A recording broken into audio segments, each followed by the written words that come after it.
Before we get started, we have an announcement. As you know, this podcast features a rotating panel of 6 men, with 4 of those men on the panel at any given time. One of them, our very close friend, Greg Voot. Greg had a unique outlook and challenged our thinking and inspired deep reflection. His calm voice and incredible insight often pushed us to reconsider our beliefs. Greg's contribution to the podcast and Average Joe's as a movement and to my life personally were fundamental and deeply respected. Sadly, since the recording of this episode, Greg has passed away unexpectedly. This episode, his final recording, captures our signature, disagreeing yet respectful banter. I encourage everyone to find a friend like Greg, one that stands their ground and holds your friendship to high regard. Thank you from all of us here at Average Joe's. Rest in peace, mate.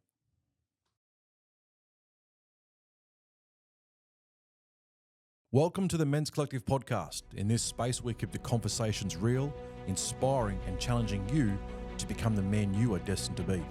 Your family needs you to be better. Your friends need you to be better. We need you to be better. We are your hosts, the Average Joes.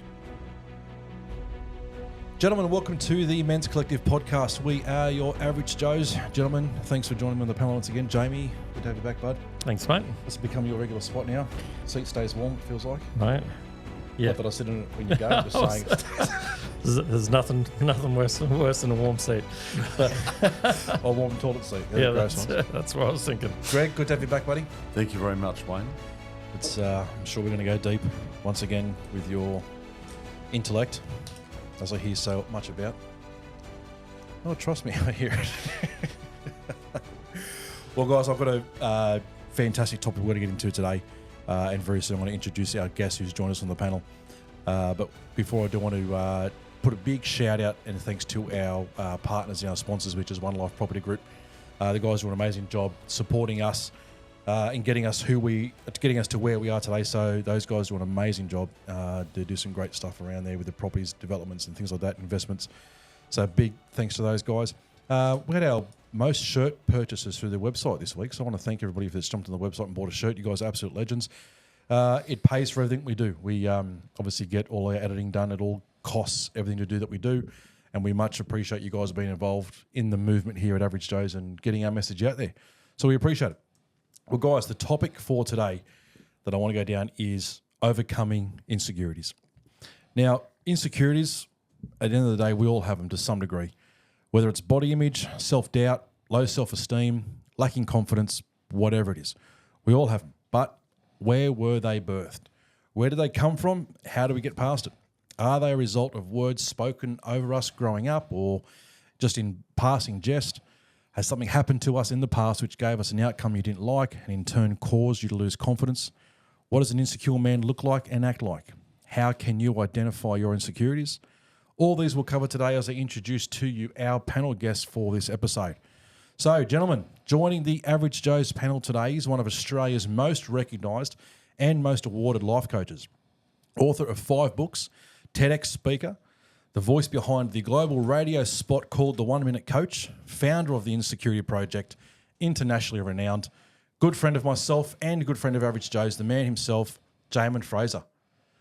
What an intro. Wow, you've got a lot to live up to after that, mate. I was waiting for the clap. Actually, we could edit a clap in, I think. Just a bit of a round of applause. Welcome, buddy. Thanks for having me. Welcome to our panel. I'm really excited to be here. Love the work that you're doing, so was stoked to get an opportunity to come be here with you all. Thanks, buddy. Well, look, and I love the work that you do, mate, because I've followed you for quite some time because we've known each other for quite a few years now.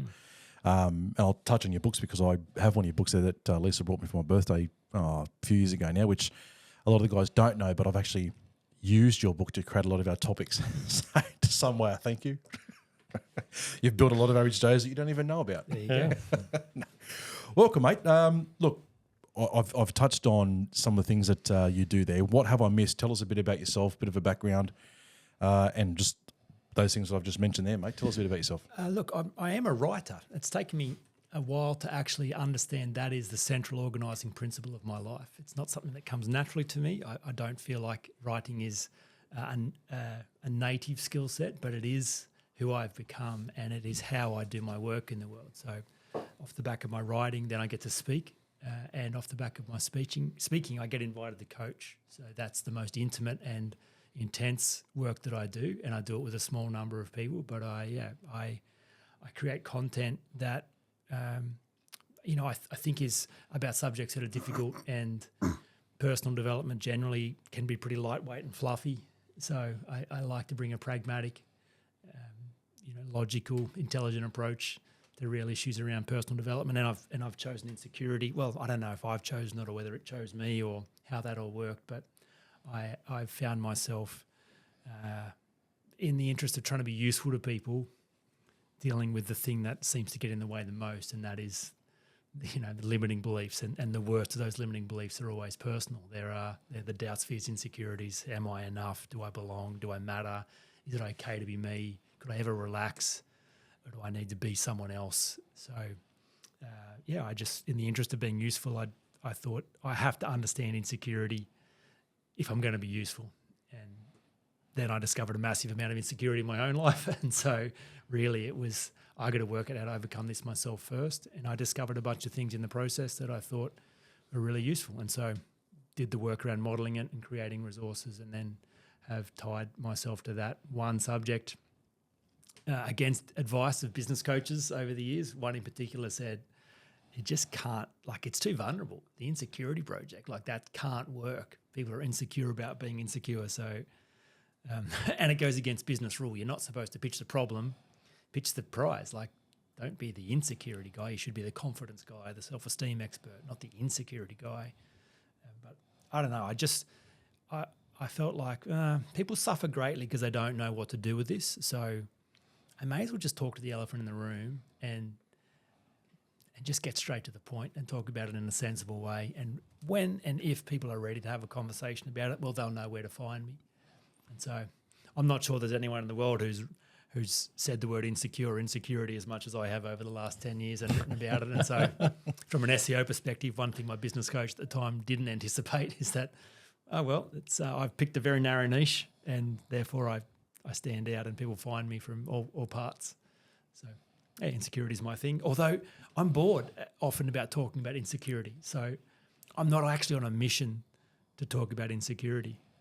That's an important distinction, because I just feel compelled to talk about it. I feel like it would be a great injustice and an act of unkindness not to continue to talk about something that makes sense to me, and people suffer for not knowing what to do with. So I was going to say, if you're bored about talking about it, it's going to make for a very short podcast today. Well, you won't know that I'm bored. I won't, because I wouldn't there, because no one, people in their insecurity are not bored. They're suffering. They're in chaos. But I just mean to say that it's a very predictable problem. There's so much logic and structure to it when you see it, and people imagine their problem's really complicated and totally unique. And when I first started down this path, it seemed like that was true, but then you kind of see the patterns, and then all the patterns emerge into one, and you realise it's just one story. There's just one really difficult but simple problem, and it's all just different versions of it. And so I'm never surprised when someone talks to me about their issues. I'm never like, oh, wow, yeah, that's outside the box. Yeah, you're screwed. There's nothing we can do here. It's no, yeah, that's just another version of the same dilemma. Really? Yeah, so, we can work on You've this. actually got me excited on what we're going to get out of this Brilliant. podcast, Okay, because great. I think just in the category of I guess being in the man space. Actually, I'll touch on one of the things you said first about insecurities. You're presenting the problem instead of presenting the prize. So when somebody sees what you do and the books you've written, the coaching courses that you offer, when it comes down to labeling it, anything to do with insecurity, you would have to, in some way, I guess, feel as if you are insecure to first come to you to address it, let alone, I should say, instead of seeing the solution to what insecurities have. So what kind of person comes to someone like yourself? Someone in pain. No one calls me because things are awesome. People call me because they're suffering. Yeah, wow. And so I typically find people 35 to 45. Well, I very rarely get phone calls or emails from people younger than 35. And, I used to get invited to talk to schools. I still get invited, but I used to say yes. And now I don't ever say yes, because teachers are excited and parents are excited, but do you know who's not excited to have me in the school talking about insecurity? Kids. 17, 18 year olds. They're not ready for wisdom and they're not enough pain yet. And I think insecurity could probably be still working for them. There's a key diagram in that book that was a real revelation to me, which is the relationship between insecurity and performance as we age. And I'm convinced that more often than not, insecurity is like rocket fuel in our 20s. To have something to prove and defend actually motivates you more than any other thing. And so I stopped having conversations with people who were not ready to break that motivation a long time ago. I just wait for people to get exhausted, and I find they start feeling the toxicity of that always got to be proving, always running, always compensating. And I think that's a descent into madness. So somewhere around midlife, the pain jacks up, and maybe it's the clock ticking. You know, when you're young, you think, this stuff will sort itself out. You get to 35 and you think, I don't have that much long to sort this stuff out. If I don't sort it out now, maybe it'll never get sorted out. So, yeah, people come to me in pain, and then they're ready to talk about the subject they've never really been ready to talk about before. And it does go against business rule, of course, and yet it works. It works. It does work. It does, definitely. We've been touching that, Jamie, haven't we, for the last few weeks, and Greg, on just with the age. Because I'm 45 next week. You're now 42, 3, 40 something. 43 in November. Yeah. And most of the guys on the panel being that early to mid 40s, on how the change, the shift in brain, what you think about, what becomes important, that kind of stuff. So it seems as if when it comes to, say, insecurities, I would never even had thought of the word insecurity or looking into it until really these last few years, because it seems to be when you hit your 40s-ish, like you're saying, 35 onwards, when you hit that age, you start thinking about other things. Things that, wow, if I actually don't deal with this now, it doesn't matter what it is, like, health scares or, emotional, whatever it is, but it seems to be that age. So when it comes to insecurities, it kind of slots into that as well, where you go, well, hang on a minute, if I don't address this now, I'm midway, I'm halfway through where life is.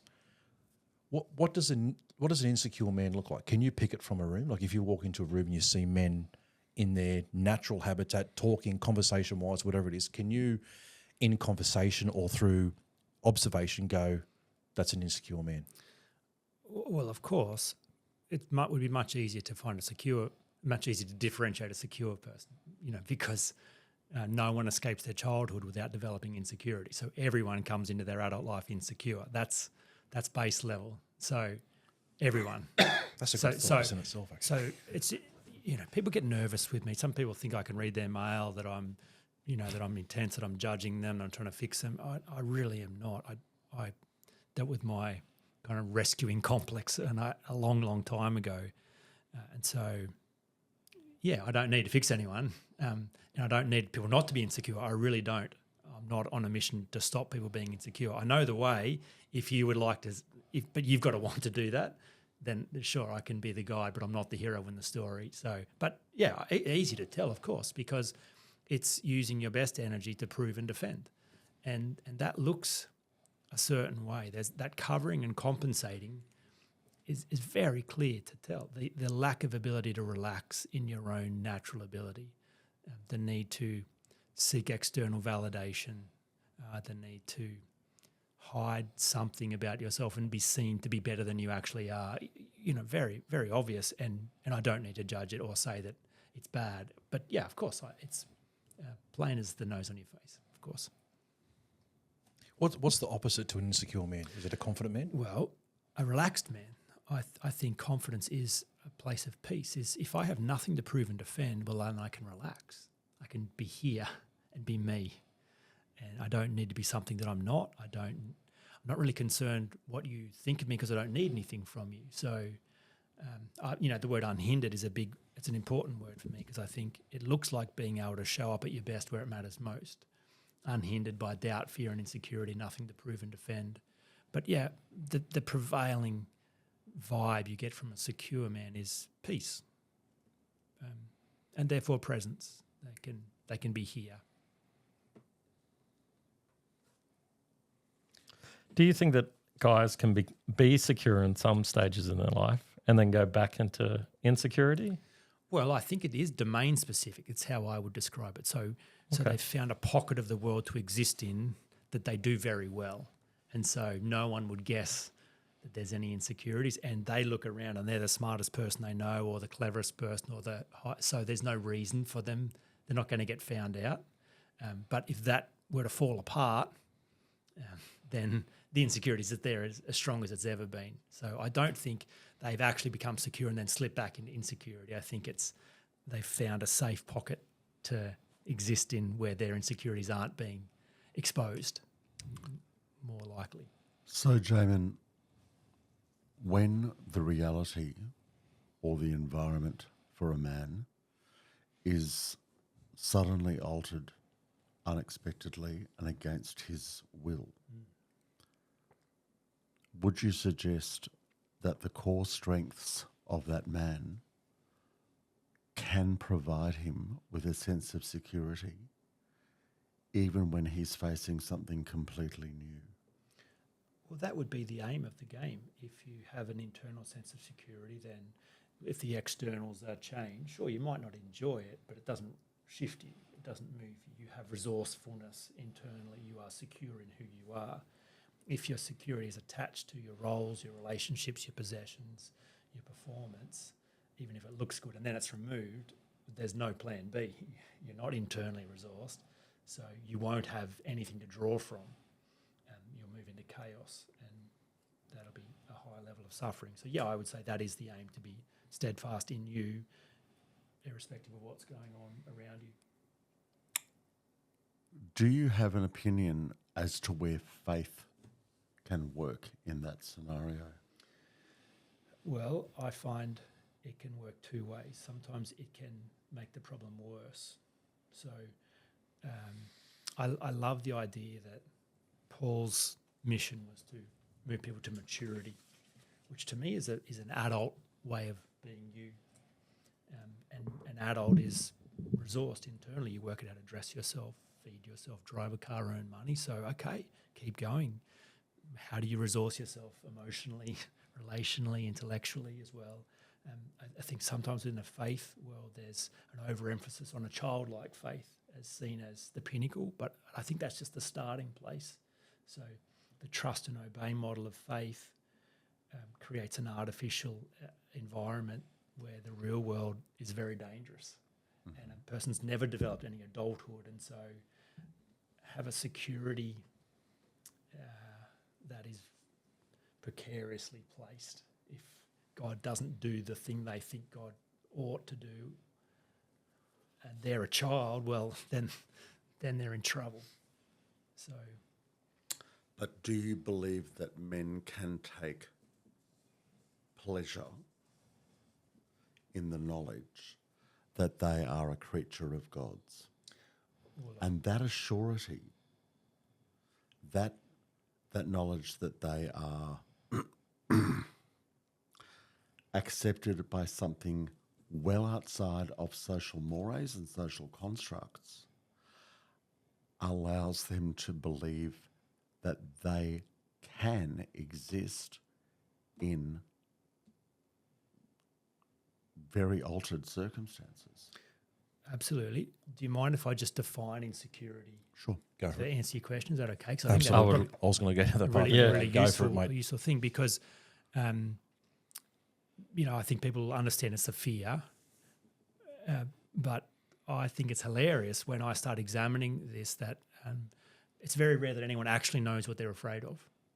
And Yoda says, named must your fear be, before banish it you can. So it is the first practice in the 7 to name the fear, to decide, to discover what it is that you're afraid of. So that's a really useful starting point. What is insecurity?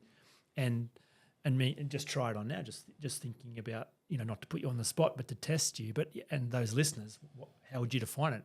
How would you define it in yourself? What are you afraid of? And typically people go to some version of fear of failure or fear of rejection. I'm going to try something and it's not going to work out. Or I'm going to put myself out there, I'm not going to be liked or accepted. So I'm worried what others think of me, or I'm worried that my efforts won't work effectively. So I'm nervous about my place in the world. That's what I'm afraid of, what's out there. But if you examine that and scrutinize that, no one is afraid of failing. That doesn't make sense, because if that was the fear, then the only way never to fail is don't try anything. So that's a nonsense. Yeah. So okay, great. So that can't be the fear. It's just a level beneath it. No one's afraid of failure. They're afraid of the personal implications of failure. I.e., if I was to fail, now what does that say about me? What have you just seen? What have I exposed? Now you see who I am, and I don't like who I am, and you can see it now. I'm exposed. So the same with rejection. No one is actually afraid of what others think about them. No one's afraid of being rejected. They're afraid of, if I put my best foot forward and you don't like me, oh no, what does that reveal about me? Now everyone sees I'm actually not enough. I don't belong. I don't fit in. You've just seen my inadequacy. So the most precise definition of insecurity is we're actually most afraid of our own opinion of ourselves. We just don't want it confirmed by the world. That's a really good thought, mate. Well, it's everything, because it moves the center of control. If you're afraid of what's out there, well, how in the world are you supposed to do anything other than try and manage and run and hide? But if you realize what you are afraid of is your own narrative, your own sense making, and look at it more closely, you are afraid of your own worst opinion. Your own worst opinion. So look up the dictionary definition of opinion. It's the lowest form of knowing anything. So invariably, these opinions are formed before we're 7. A childish opinion. That's what insecurity is. You had an upsetting, embarrassing, difficult moment when you were young. You had to make sense of it. You formed an opinion about your involvement in it. You implicated yourself. You thought it was true, and now you've lived as though it's true. And so your whole life is trying to make sure no one else sees that about you, what you think about you. So back to faith.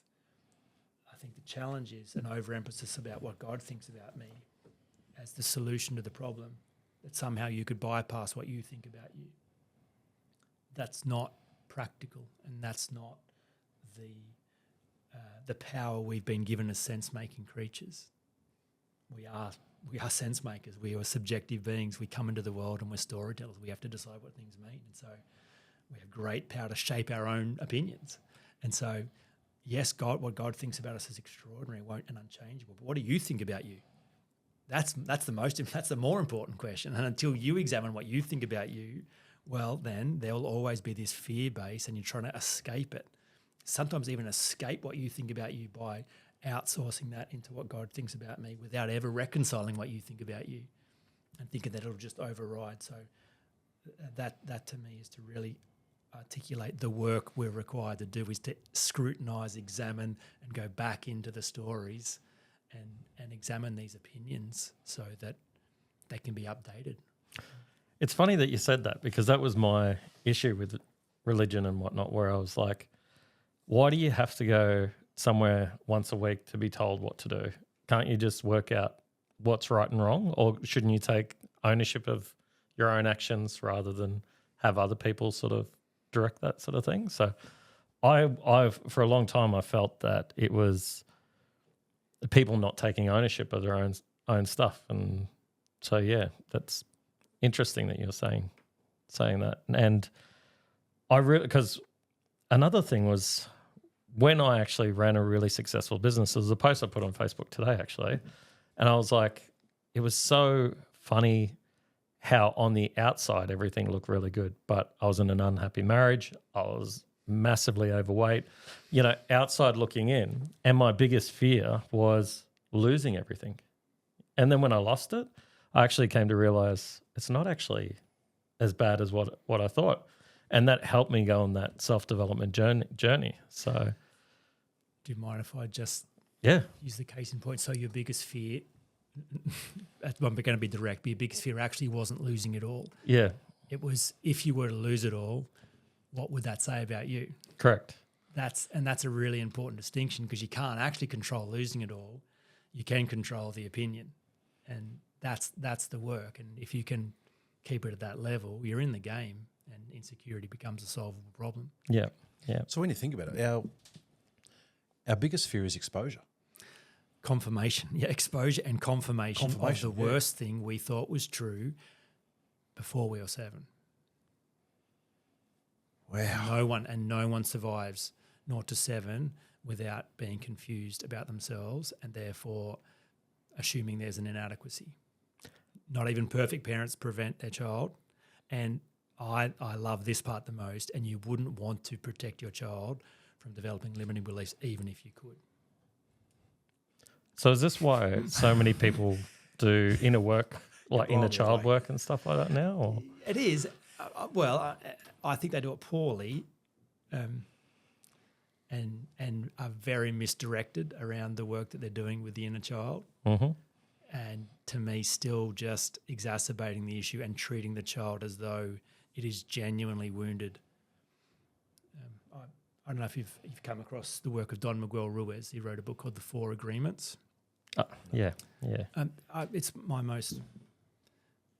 my second most recommended book. The first one is Matthew Perry's autobiography, which is the single worst book I've ever listened to, but the top of my most recommended reading list. Really? Because it is such a visceral example of the game gone wrong. But I digress. Don Miguel Ruiz I recommend because it's a book of wisdom, but his greatest contribution to the conversation is, listen, I know it looks like the words spoken to you and about you that change your life. It's actually not. It's just the ones you agree with. So he says, no one actually has the power to bless you or curse you without your permission. You're misdirected. Like when my kids were young, I used to do this magic trick with them, and I still have this rubber latex thumb, this false thumb that I could hide a red cloth up inside. And I must have done the trick 100 times for my kids, and it'll blow their mind every time. And the skill I'm developing is misdirection.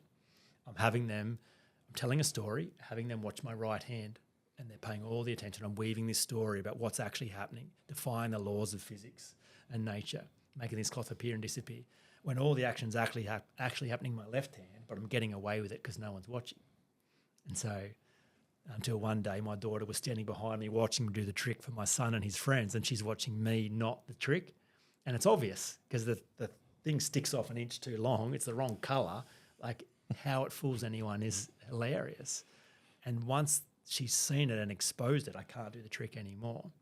And so I just think that is the child work. It's people go back into, if you understood what happened to me, what was said to me, you'd understand my wounds, and I am wounded and it did happen, and I've got to try and resolve that. But no, you missed where the action happened. You've misunderstood. It wasn't when your dad said you were an idiot. That didn't wound you. When your dad said you're an idiot, you had to decide, is he telling the truth? And wow. in your heart you went, he must be because he's my dad and he knows more than me. And so you went, well, I agree. And the moment you agreed, you cursed yourself. You had the pen the whole time. So this is why people ask me, is there a subject you wouldn't go into with someone who's been traumatized, abused? I'm like, give me an example. Why wouldn't I go? Where is the danger? It's misdirection. It is not what has happened to us that set us up. It's the story we've told about why it happened and what it meant about us. We're the storyteller, not the actor. So, yeah, of course you can go back and examine it. All we're looking at is the opinion of scared, embarrassed, upset children, and you can change that. So that's really interesting because I've always used when you talk about your childhood and stuff like that, I've always been a believer that people can use their story as an excuse. So this is the reason why I did this because this is what happened. Or they can use it as a reason not to be like that.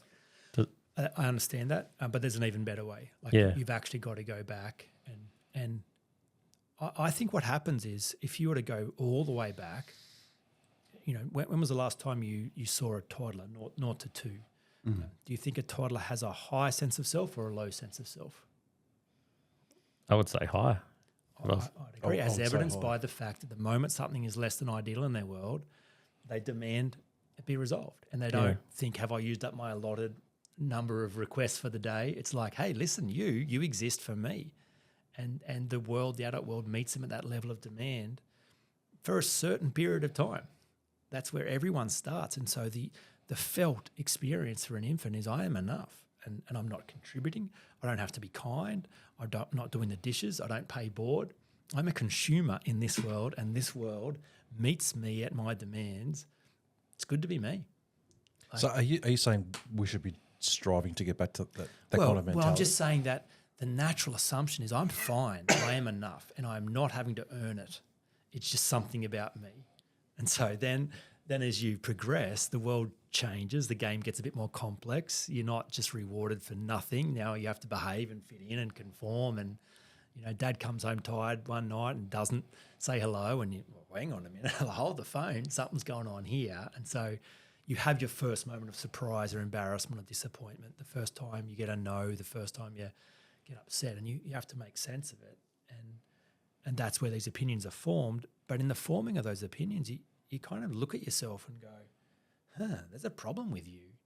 And I think you kind of betray yourself in those moments. You look at yourself and go, you're the reason that went bad, Like if you were better, if you were smarter, if you were this, that wouldn't have worked out like that. And so I think in many ways we kind of separate from ourselves in our childhood. It's like now the ideal me talking down to the real me, going, don't be you. Like, don't. If you just show up as you, it's going to go bad. You got to be better than you or different than you or other than you. So the child work that I think is really transformational is actually going back to that child and bringing them in out of the cold, going, I think I misunderstood. Like, I thought there was a problem with you. I'm in reviewing the data, I think I made a mistake. So to actually resolve that and therefore grow up together. So I think that's neither using the story for you or against you. I think that's actually understanding the heart of really what went down in those moments. And I think that's probably the true hero's journey, is actually rescuing yourself from your own worst misunderstandings. And rescuing yourself from your opinions. Well, it is, because everyone thinks they're right, and they've got so many years that, no, I know who I am, and you ought to see how people treat me. It's true. This is not an opinion. This is a fact. So the confirmation bias just, gathers momentum, and this story becomes true. So I think it is the hero's journey, because it's the ultimate fear. To go back and have a look at it, I'll confirm it's true, and then I'll die. So, yeah, if you heard anyone else's version, you'd go, it's a misunderstanding, but somehow your own version seems, no, it's real, it's true, there is a problem with me. That's always been a problem with me. So it seems as if you're saying it become. Let's just use the example: things are said to us, said over us, said to us, as if they become true when you believe them. Well, if you can be more precise, before you believe them, you have to agree with them. So that is a really precise bit of mechanics. And theoretically, it's going to be difficult for a child not to agree with a demonstrative parent saying, you're rubbish, I hate you. Like, what's a child to think? Or they're in kindergarten and the teacher singles them out and says, you, son, are an idiot. Like, what's a child to think other than must be true? Or they can think bullshit. Well, they can. Theoretically, they can. Of course they can. That's what we're saying, because it's not the words spoken, it's our agreement of those words. But would take a very robust child to have the ability and the gumption and the awareness to know that's not true at that age. I'm robust. Sorry. But if you can... so many rabbit holes. Could I... We like rabbit holes. There's not a timeline. Could I set it on up this as one. a game? Would you... Let's do it. Go. Let's go. Okay, Yeah, so go for it. growing up in youth groups, there was this game that I can vividly remember. I don't know how the youth group leaders got away with it. They might not get away with it today, but nevertheless, I can remember one of the families owned this block of land beside the national park, and it just went on for, just seemed infinite. And so I can remember being blindfolded and put in the back of a ute with 15 or 20 other teenagers and driven around for an hour and randomly dropped one by one out into the scrub. And the game was wait 5 minutes, take your blindfold off and see if you can get home. And so, it seems like... Do I know this family? Does the surname start with O? No. Oh, okay. It does, doesn't it? I'm going to protect the... The game would get very dangerous if you panicked when you took off the blindfold. But all you had to do was think about it like a game. You think, all right, I don't imagine my youth group leader wants to go to jail tonight, having seen some of their kids die out in the elements. So, all right, they actually want me to feel lost and confused right now, but they believe if I can climb a tree or get to the top of a hill, I'll see something familiar, and from that I'll be able to navigate my way home. but they haven't driven me around for an hour and dropped me in the neighbour's paddock, and when I take my blindfold off, I can see the laundry door through the bushes. Because that'd be like, that's a stupid game. They want me to feel anxious, full of adrenaline.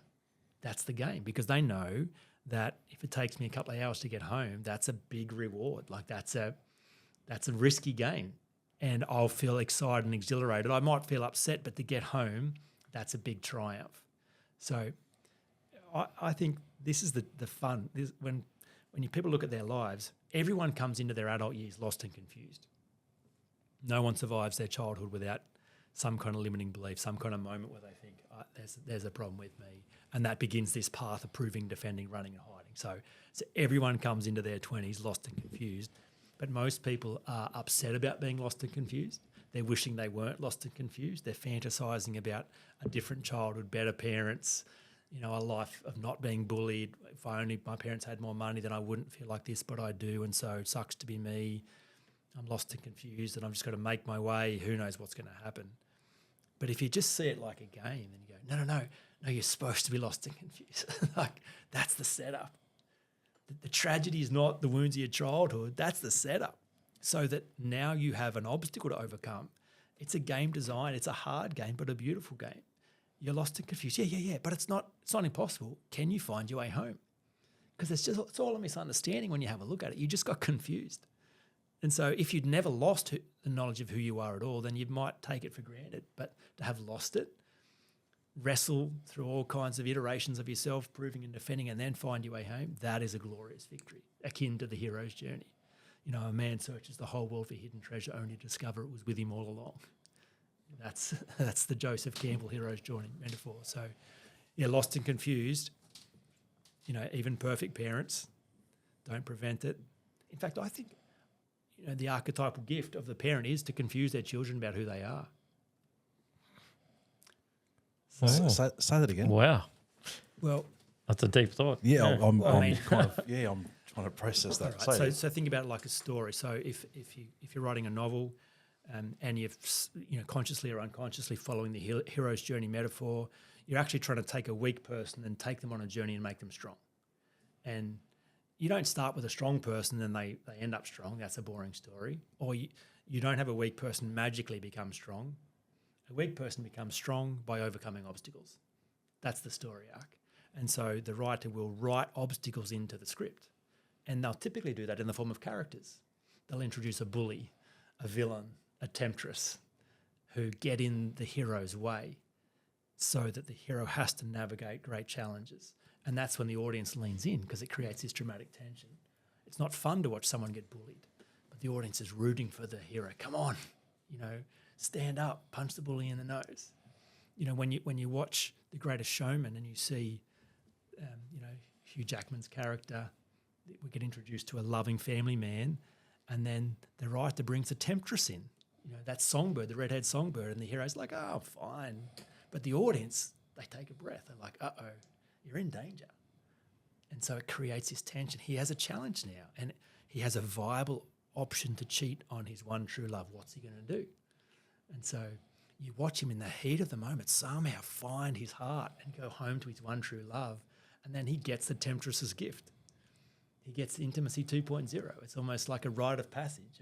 A man hasn't chosen his wife except under duress. The first choice was the childhood sweetheart. It was an easy choice. Of course they were going to be together. But now here he has an alternative on a plate in front of him. So that's a clever writing technique to strengthen the hero.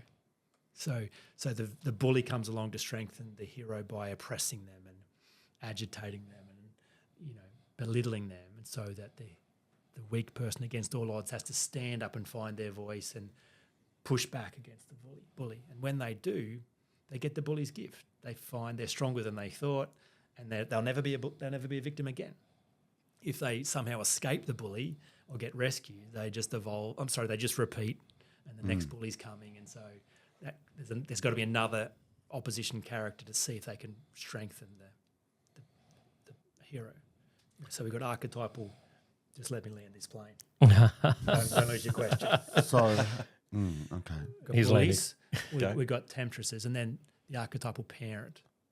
So imagine the the parent is, that the person is the hero and the parent is the character written into the script to provide a function, to take a weak person and make them strong. So that parent... That's an interesting way of thinking about it. Yeah, so the parent, what's their primary gift?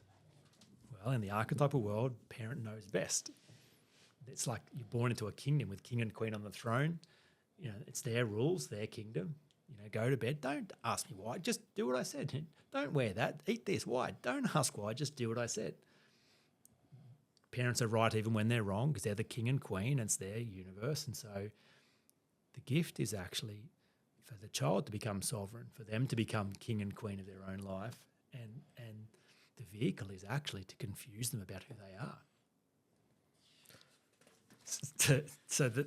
And you can confuse them by being an absent parent. That'll confuse them. But you can confuse a child by being a present parent. Like I think my daughter, she's very similar to me. I've played my role well by being wise. I've confused the hell out of her by being a wise, loving dad. Because every time she has an issue in her life, she comes to me and she knows that I'll have an answer that she wouldn't have had.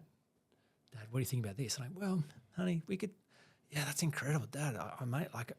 And every time I give a strong, good answer, she's like, how will I ever come up with my own answers? And so all along, by helping her, I'm weakening her, confusing her. And so, great, I've set her up to go out into the world. She's got to work out how to be better than me, how to find her own path. That's really good. And so, I've played that. I've been loving it. It's not like I've tried to confuse her, but I have. My son, I've confused the hell out of him. My daughter watched me be an unsuccessful coach and navigate my way to become a successful coach. My son's just seen me be successful. He watches me work 24 hours a week, doing what I was born to do, very effective, books, podcasts. It just looks so easy to him. And then he's 17 trying to work out how to earn money, find a career, and he's just the gulf between where I am and where he's starting. It's just he has no way of knowing how to bridge that, and so it feels impossible. I've confused him about the path. Okay, well done. Job done. So it's a brilliant game. And if you could protect your child from that, you wouldn't want to, because then there's no challenge for them. You go into the gym, you find heavy things so you can become strong. You don't find air to lift. So, I think the wounds it's a setup, and it's a beautiful setup when you see it like that. So when you see insecure men, do you believe it's because they've lacked that kind of confusion and challenge growing up? No, they can't have lacked it. However their parents played it, they're confused. That's why they're insecure. Parents did it well, whether they were absent, half-assed, or perfect. No one escapes their childhood without being confused. The problem is most people are upset about being confused and somehow fantasizing or blaming the world, and that shouldn't be like this. No, it should be like this. But isn't that just baggage? And if it's just baggage, you can put it down and keep on going. I mean, earlier today, Wayne walked in and I said, how's your week? And he went, "Rah." And I looked at a particular issue which I know has been on his mind recently. And he said, oh, that's been solved. I managed to do this today, so that's solved. And I went, good. I said, that's in the past. I said, the next breath you take didn't involve that at all. It's there to help cleanse. Now, maybe there is the possibility, which is a little bit new to me, I am a secure person because I'm a survivor of adoption. I am a survivor of living with a mental health condition. I am a survivor of being in a marginalised group in society. But I'm still really happy. I still don't have a sense of blame or a sense of victimisation. Each moment is a possibility. Now, if each moment is a possibility, then imparting that sense of awe and wonder and surprise to somebody else seems to be where well, from my understanding, seems to be where you're heading in combating insecurity for people. No, not really. I'm taking them back to the start. I'm not trying to solve it from this end. No. And like one of the things, there's the 7 essential practices for overcoming insecurity is my life's work on the subject. And I don't claim to have invented a way that didn't exist. What I claim to have done was when I discovered a mountain of my own insecurity and discovered I was lost and confused and had found a safe pocket of the world to exist. And when I stepped outside of that, I realised how insecure I was. I went searching. Is this a solvable problem? Has anyone found a way to be secure, as you say? And I found there were people. What I was surprised is I couldn't find anyone who knew exactly how they'd done that. There was different ideas, and so my work was to reverse engineer, to deconstruct it, to find the patterns. Know how did you do it? And just because someone's succeeded doesn't necessarily guarantee they know how they succeeded. And so I would say for you to feel secure, consciously or unconsciously, there have been parts of this patterning that you have done, that you have gone for sure. back, of course. And so my work is just to make that as explicit as possible to help people see the path and see how predictable it is. But it is a journey back. And to say it's just baggage and you can just put that behind you is to misunderstand the fact that the woundedness of our childhood will require us bringing our best adult skills back to that child, to bring them with us, to renegotiate, to apologise specifically for hanging on to misunderstandings against ourselves. And That sounds like Gestalt therapy. Well, there are elements of Gestalt in it. Yeah, okay. But it is not. It's not just Gestalt No, therapy. definitely. No, obviously. So one of my big things is to try to be the best parent that I possibly can be. So what I got from that, and you might want to elaborate more because I'll take it, is as a parent, one of your main things is to give the kids challenges. And the more you can challenge them, the better. Yeah.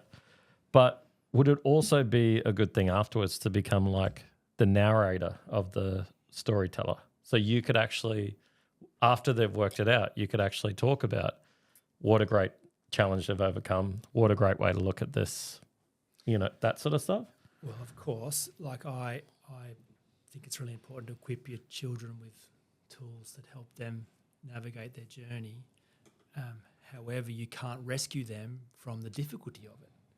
And so when parents ask me, how do I be the best parent I can be, I say the most effective gift you can give your children is to show them what it looks like to be free from insecurity, demonstrate it's possible, and therefore let them watch you reparent yourself. So I think the challenge is when you're hearing this about parenting, you can't help but think about your own kids and the impact you're having on them. But it's more important to think about yourself as a child and to take yourself back into your own childhood and to renegotiate your own experience first rather than to somehow put that aside and just try and be the perfect parent for your own children. Often I think that, without judging, it can sometimes be a compensation. It's like I can prove I'm a good person by always being there for my child or always protecting them from difficulty or helping them navigate the challenges of life. Sometimes can be more about you than it is actually about serving them. So the most important thing is you go back, let them watch, so that when they're ready, they will know it's possible, rather than, son, daughter, you can do anything. The world's your oyster. If that's so true, what are you doing, Dad? Like, what are you doing if the world's your oyster and you could be anything to anyone? It's a fairy tale that you tell children to help them sleep at night. The hypocrisy is not lost on them. So let them watch. Yeah, well, it's interesting you said that because one of the a book that we've both enjoyed is No More Mr. Nice Guy. Was that the book that we read? Yep. And one of the things that made me start reading that was that I saw my son have that pleaser, nice guy personality, and I was like, I don't want that for him. Like, I don't want him to put others so far in front of him. Do you know what I mean? So, yeah, it's Do you think, Jaemin, with insecurities in men, right?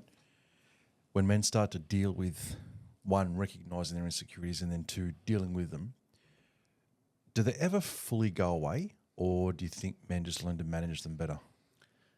Well, I think most men learn to manage them better, but I am convinced it's a solvable problem, and the aim is for them to be completely eliminated. If it's not popular and it's not the language that's often used in the personal development space, typically it's gradually over time, I'm learning to trust myself and like myself and embrace myself, and it's a work in progress, and I'm getting there. But when you understand that insecurity is actually based on a very precise accusation against yourself, really. I like that word as an even more precise word than opinion. Opinion's neutral, accusation's negative. And so it's like when you really trace it back in a particular moment, in a particular experience, a particular word was said by you to you. Hey, listen, you're stupid. No other way of thinking about it. If you weren't stupid, you would have got that right. Or you're worthless, or you're bad, or you're silly. Or so that's a very, very clear, definitive, precise bit of language that forms the structure for insecurity. And so I think change may take a long time coming, but it really happens in a moment. Because eventually, if you think this is the hero's journey, eventually the hero must go into the cave and face the fear, and you either die or you come out the other side transformed. It's that that's serious, and it's that binary. It's like, were you right or were you wrong? You can't hedge your bets any longer. It's not a little, maybe a bit stupid, not stupid. No, which one was it? Go and be objective, scrutinise the data, go and see for sure. Misunderstanding or not, true or not. And when you actually discover, oh, wow, there is no evidence. There was never any evidence that I was stupid. I was embarrassed. How in the world was I supposed to know that answer? The teacher set me up. Like, yeah, I'm actually really smart. I've always been smart. Then all anxiety and insecurity has nowhere to sit anymore. It was sitting on that accusation. And so when you change your mind completely, well then, if it's not true, how can I be insecure about that? So I think, yeah, most men manage, to answer your question, but that's the heart of the insecurity project work. No, it's a solvable problem. So men manage it purely because they have tried to solve it, or they just haven't solved it? Yeah, of course. People try. They try, and they're fed, language and stories from people who seem to be successful, and they've managed it. And so it just seems like it's the human condition. You just manage it. That is actually the best you can do. Does it frustrate you seeing men manage it when they could solve it? It used to greatly, and I was on a mission to save the world and make sure no one was insecure, but that wasn't useful. Practice 5 of 7 in my book is get help from someone who doesn't care about you. And that's really counterintuitive in the therapy Take us space. deeper into that. Well, because we've had the conversation last time you're up here, and I love it. Take us deeper into that. You'd think you'd need someone, when you get help, someone who's going to care about you, believe in you, pump air in your tyres, speak positive words over you. Turns out they actually get in the way, because it's a subtle form of judgment. Wanting you to be happy is me thinking I know what's best for you. I am imposing my map of the world onto you, and therefore I'm now the hero in your story. Yeah, no, If that you understand that insecurity was created by, I did it. I was the one that said I was no good. So it's until I change my mind. So it's actually all about what I think. So I'm convinced that you're going to need help, but help from someone who does not overstate their role. And people do. People go into therapy because they need to be a hero. They need to rescue. They like having the answers. They like people coming to them. But they disempower people in the process. They keep people stuck in this cycle of weakness, so they have to keep coming back to get more answers. I think in the hero's journey, there's always a wisdom character. There's a Gandalf, there's a Yoda, there's a Dumbledore, there's a Mr. Miyagi. And when they're introduced, you think, oh, this person's going to save the day. But they're not the hero. They're just the guide, and it's their job to prepare the hero, take him on the path, take him to the cave, and then get out of the way. Yeah, so they are the conduit. They are, and they are the embodiment of the way. It's their certainty that it's possible, and they've gone on their own path. So you need help, and you need help from someone who is convinced it's solvable and has solved it for themselves, but they don't rescue you from your own challenge around this. So, I have a question. This is going back a little, I'm sorry. I'm struck by you're honouring the need for objectivity. I am wondering, when you suggest that people dial up the pain, you are suggesting that they should be looking for pleasure. And I would have thought that for each individual, pleasure is subjective rather than objective. Mm-hmm. Would that be like the pleasures that I find? I mean, I'm very interested in art. I'm very interested in theatre. I love to be surrounded by beauty. I love to create art. Those are pleasures that I have for myself, and they're pleasures that I'm also able to share. But they're not the pleasures that, say, one of my brothers has of doing up old cars. I mean, I know where the key goes if I'm very lucky, and I now have a car that doesn't need one. You know, oh, thank you, God. But if I'm looking for pleasure, and it is a pleasure that is suited to me, is that not subjective rather than objective? Well, it is. I'm just not sure of what you've heard from me. That Well, you've suggested that, you know, insecurity comes from a precise accusation against yourself. You know, you're worthless, you're bad, you're silly, you're arrogant, whatever it is. And there is a need for you to be objective in dealing with that accusation. Agreed. Is not that objectivity possibly limiting an individual from experiencing the joys of subjectivity? Wonderful. Okay, so here's where I think That was just. Well, okay. No, it's not. For me. We're going to have our own conversation over here. No, it does. That question makes sense. Let me see if I can explain it like this. So your first job is to be completely objective about a misunderstanding. Yep. All you need is to be objective. Like some of the stories that I hear from people, they're like, I've never told anyone this. You know, one of my clients, his moment of terror and insecurity was he was 5, going to school with his neighbour. He'd had a crush on this sweet little girl down the road, catch the bus together. You know, he thinks she's amazing. They're sitting beside each other in assembly, and he reaches over and kisses her on the cheek in assembly. Thinks this is a lovely thing to do. Turns out it wasn't a lovely thing to do in the eyes of the little girl. She squawks. She makes a big song and dance about it. Then all the kids around her starts carrying on. Now teachers are involved. The whole assembly grinds to a halt because one little boy has put a kiss on his friend's cheek. Now the principal's involved. He gets marched up. Like parents are involved. You can imagine the catastrophe that happens. And so in that moment, he's got to make sense of this. I thought I was fine. I thought I'm a good person, but a good person has just done something that's got them in an awful amount of trouble, has upset a whole lot of people. I can't be a good person at all. And so have a guess the meaning he's placed on that experience. Have a guess what he's accused himself of in that assembly.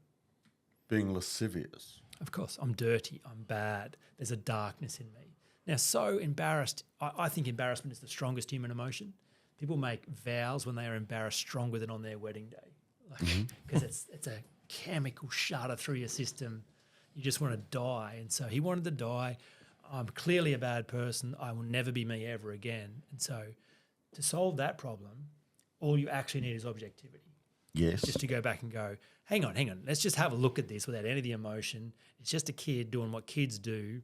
Was there anything in his heart? If we could scrutinise what was in his heart, was he trying to steal something? Was there anything perverse? No. It was a lovely, innocent crush on a girl he thought was pretty. That's the objective truth about that. Yes. So once you get that accusation out of the way, now you're free to see who you've always been. Now you're free to discover yourself. And to discover your subjectivity. So for Lovely. me, I had this accusation that my whole life I was average. Now, no disrespect to average Joes, but I was an ambitious young man who could never find a way to win anything, to be in the cool group, to wear the right clothes. And so I accuse myself of being, you will never be one of the big boys. You will never win anything. You will never be popular. You're not a bad person, but you are average. You're ordinary. You're a middle. You're insignificant. And that stuck with me for so long until I went back and examined the data around the moment I made that assumption true the first time and thought, there was no truth that ever, which then allowed me to look through that and see who I'd always been. And I had this mantra that I borrowed off Anthony Robbins, and I followed his suggestion: in the mirror, in the nude. All kinds of confronting to start right there, but very useful. If I can't come to terms with me as I am, how is anyone else supposed to? It was, hey, Jaemin, look into my own eyes. Hey, Jaemin, I deeply love and accept you. And around, emphasising a different word each time. Hey, Jaemin. Hey, Jaemin, I. Hey, Jaemin, I deeply. Again and again and again. And I went, I see you. And you're delightful. I went, delightful? Like, I thought I was that. You've never been average a day in your life. You are delightful. It's not like you need to be delightful. I'm not trying and hoping for you to be delightful. You are actually delightful. I see it. Like, so that discovery about my true nature, subjective, my own experience of me, I built my life on that. That is how I'm me in the world in a very relaxed state. So I think it's a really lovely question. All you need is objectivity to get rid of the accusation, and then you're free to see who you've always been. Then you're free to come home. What about to the man who can't look at the mirror and say those things to himself? Is it a matter of he just should start saying them? What if he doesn't believe it? Well, of course he doesn't believe it. He's afraid because he's running and hiding and thinks if I see me, then I expose me. But we're just talking about the same thing. What he is afraid of is still the worst thing he decided is true about himself before he was 7. There's no variation from that. There's no other way around this. And the experiences that seem, hurtful in later years are just stacking on the assumption it's just confirming what you've already thought is true. They're just adding to the same assessment. They're all variations on the same theme. But yeah, the man who can't is afraid of what he'll see. And what he'll see, he thinks, is the worst thing he said was true before he was 7. So just saying that out loud is very useful, because what 5-year-old, 6-year-old has the objectivity to get it right? Like, you're a kid, embarrassed, upset, disappointed. What are you supposed to think? Of course you're going to misunderstand. And then if you realise you're supposed to misunderstand, it gets even funner, because then you're like, great. The wound is the gift. The obstacle is the way. Discover multi-award-winning real estate with podcast sponsor One Life Property Group, based on the Sunshine Coast, Queensland, specialising in everything from high-end duplexes to multi-residential developments, ensuring the highest quality workmanship. Visit onelifepropertygroup.com.au today to achieve excellence in your next property development. So basically all men are just grown-up kids that have believed of themselves, things that they've told themselves. Well, that is, and I think that is the human condition.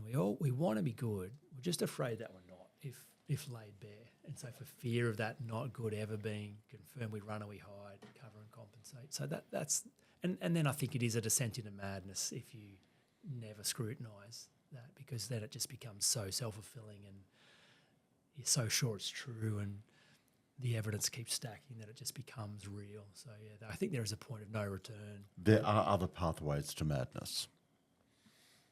There really are. I've been there.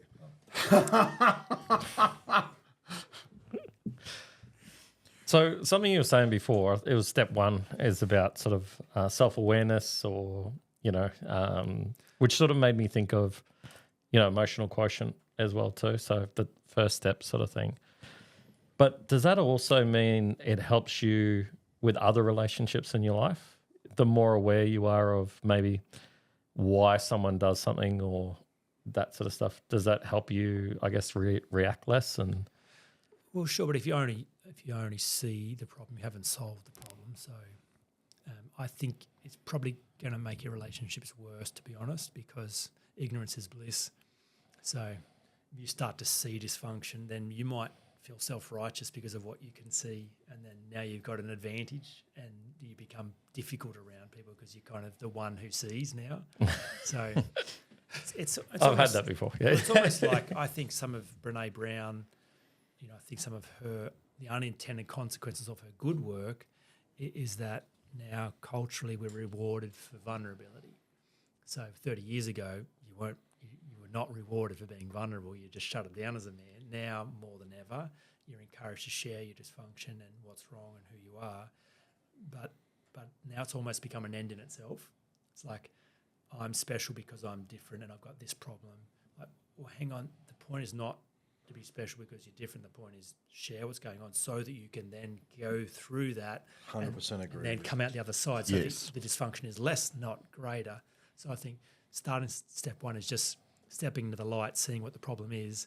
If you stay there, you become a problem. It won't help your relationships. Yeah.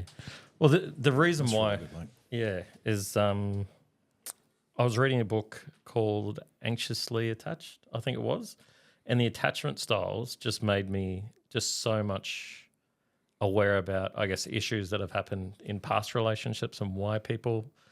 So I don't know why, but I always want to know why someone's doing something or what's the driving factor behind that.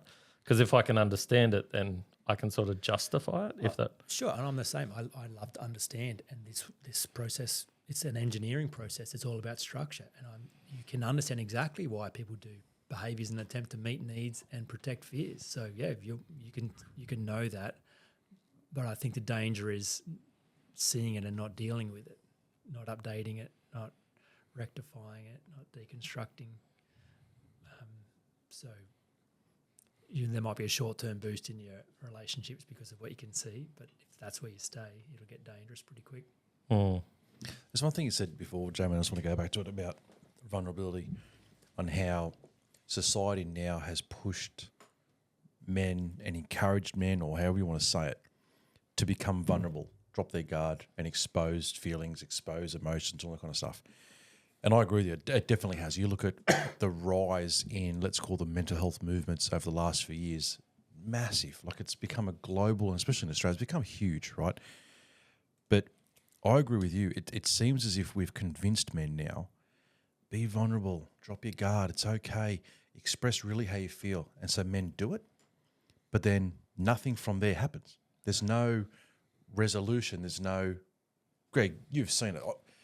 Name me, like, there are so many groups out there that push and tell men it's okay, we've created a safe space.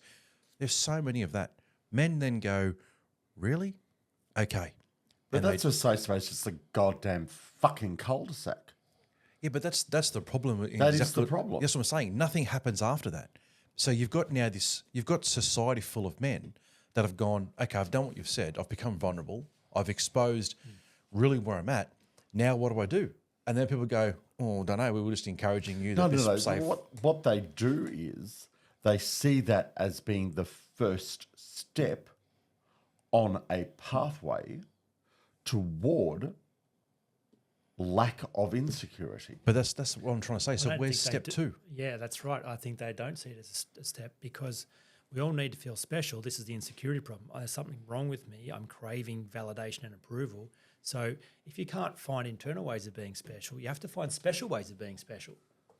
So then you find a label, a dysfunction, a problem. Oh, this is me, and I'm special because of this. And now I'm special. Now you are disincentivized. No, that is 100%. exactly what. That's bullshit. It's exactly what I see all the time. But once you get to that point, then you are at a point where you hopefully, if you're intelligent enough or sensible enough or reasonable enough or rational enough or objective enough to see that as a starting point. Well, that's what I'm saying. Not to see it as an end point. One, but it's it is not an the end. prize. No, that's Being what we're saying. vulnerable is not the prize. We're on the same Greg, that's page. what we're saying. But culturally, it's become the prize. Yeah, You that's get exactly reward, right. You get the reward then. That's exactly And the now point. if you become whole, you have to give back the reward. yeah. So No, why you would I do don't. that? You No, use the reward Greg, to this is become what we're whole. saying, Greg. This is exactly what Jaemin's saying is he's bang on. We're on the same page here. The problem is men stop after step one They get the thinking that recognition. that's the Recognition, oh, the celebration, the pat on the back. I've done it. Where it's not. There's like, because I was looking at your book before, Joe, and I want to touch on your book there, but one of them, which I love, 100% practice 2, 100% responsibility. We're seeing it in society all the time now. Men are finally getting, whatever you want to call it, courage or something or other, to finally go, okay, I've noticed something wrong. I'm going to take this on board. I'm going to seek help, because society has pushed it now for the last few years. There's so many groups around there and government funded this and that to go do it, but then nothing happens after. I will agree that there is very much a strength in vulnerability. There is a strength in being able to step back and appear vulnerable, both to yourself and in relationships and in the corporate world or whatever. There is a strength to that. But if you keep on stepping back, you're going to fall on your butt. Greg, this is what we're saying. I agree with you, 100%. So no, but this is the problem, right? You look at vulnerability. I agree. For a man to be vulnerable takes strength, because you yes, go, it does. Okay, but it takes strength, and that strength can be used to continue to move forward. And that's your point, I think. This is what we're saying, mate. But it's not happening because we now have a society of men that have gone, okay, I'm going to build up courage. I'm going to make this step and become vulnerable. And they've done it. Okay. Because they've done it because society have said, you need to do it. It's okay. So they've done it and they've gone, We'll reward you if you do. yeah. And then they go, okay, so what do I do now? And there's So nothing how there to can back we it up. get society to show men the next step? This is my point. You need to read Unhindered, the 7. Well, That sounds like it. Take this book. no. But is that the case? If we as men can acknowledge that society can put forward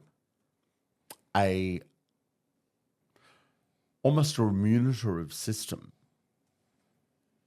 for men to say, yes, there is value in recognizing your vulnerability, but that's not the prize. That's, in a sense, that's buying your way onto the first step on the board. We're And on it's the a same goddamn page here, Greg. checkerboard. So that's what I'm seeing. I'm seeing that a man acknowledging his vulnerability, yes, that's important, because previous to that, they weren't even doing that. They were blustering and effing and their way through everything. All right? No. Or they were saying, I can't be more than I am because this is all that I can expect of myself. Fuck off. That self-defeating has started to be addressed by the action of saying, this is where I'm vulnerable. But saying this is where I'm vulnerable is not the prize. It can't be.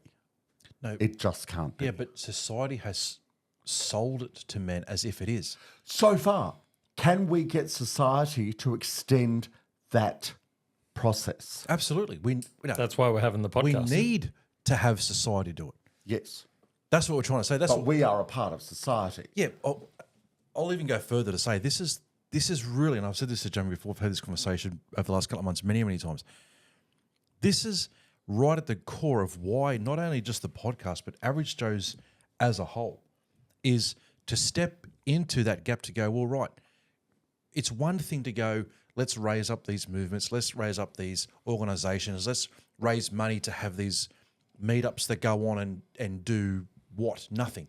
All they do is encourage men. No, you're going to get me started now. No. Good. No, let Because me finish, though. I know of whom you are speaking. No, it's not just whom. It's so many. There are so many foundations and this and this and this, and all that they do is they encourage men to be vulnerable, drop their guard.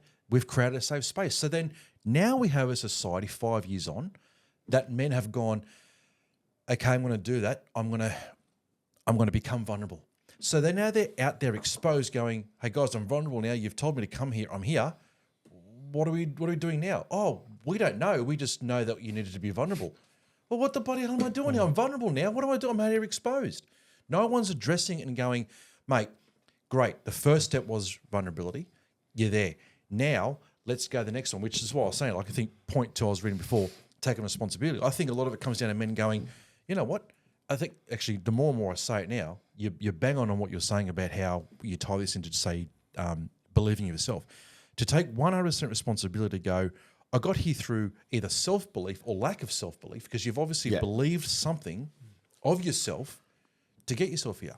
But that's the problem. We now have a generation of sorry, not generation. We have a society full of men that have become vulnerable, become exposed, open themselves up, but then nothing else has happened. True. No one's pushed a point 2, a step 2.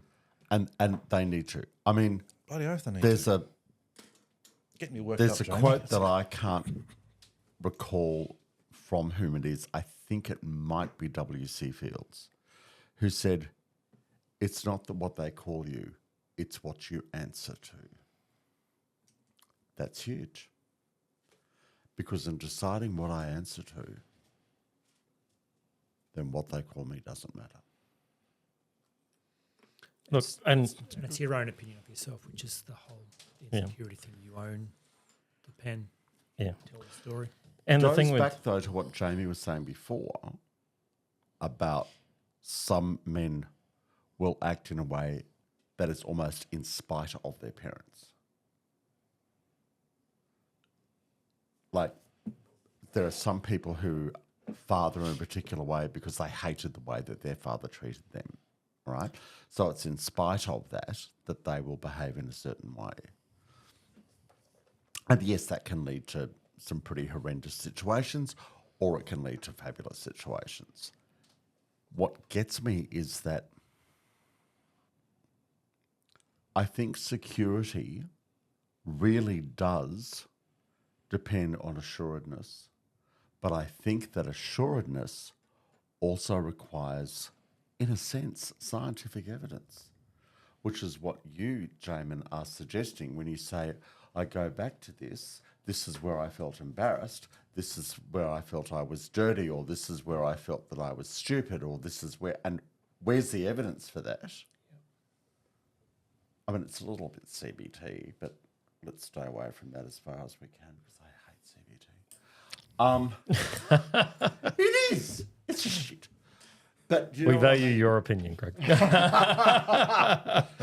Until we edit it. Look, and I'm just going to put my little part in there, is that by the time that it gets to a mental health issue for someone, like, it's great that you're in a group, but I think that's where you should actually go seek professional help, or someone who's going to lead you and actually help you through that process. Because if it's getting to a stage where you can't handle it yourself, well, then that's when you do need help. And that's what I see Average Joe's as, is not a mental health group.